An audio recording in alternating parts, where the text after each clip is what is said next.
Where do you hide if central banks start to tighten? Is it gold? Is it commodities?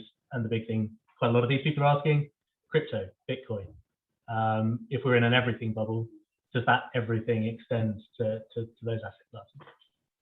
Well, it's an extremely good question, and one we're thinking hard about. But what I would say is I don't think you hide in anything that is, I think, an expression of the bubble. And I actually think crypto is an expression of the bubble.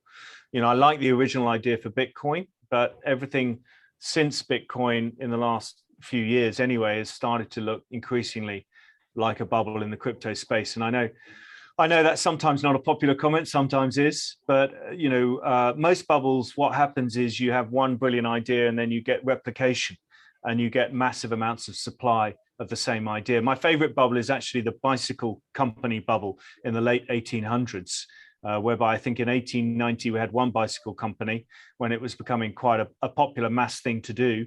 And by 1904-5, something like that, we had 250 bicycle companies producing more bicycles than people were buying every year. So more bicycles than people were riding every year. Sorry, never mind buying every year. So in other words, most bubbles are accompanied by a massive expansion of supply.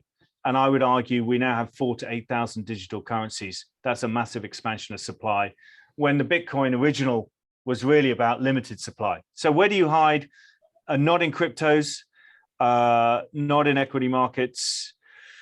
You may be able to hide a bit in treasuries. I suspect you want to pick your currency and hide in cheap currencies and cheap markets and defensive currencies. It's not an easy question to answer though, because, you know, as I said, in the last 5 years, you know, what's the new safe haven asset? Everyone's debating it.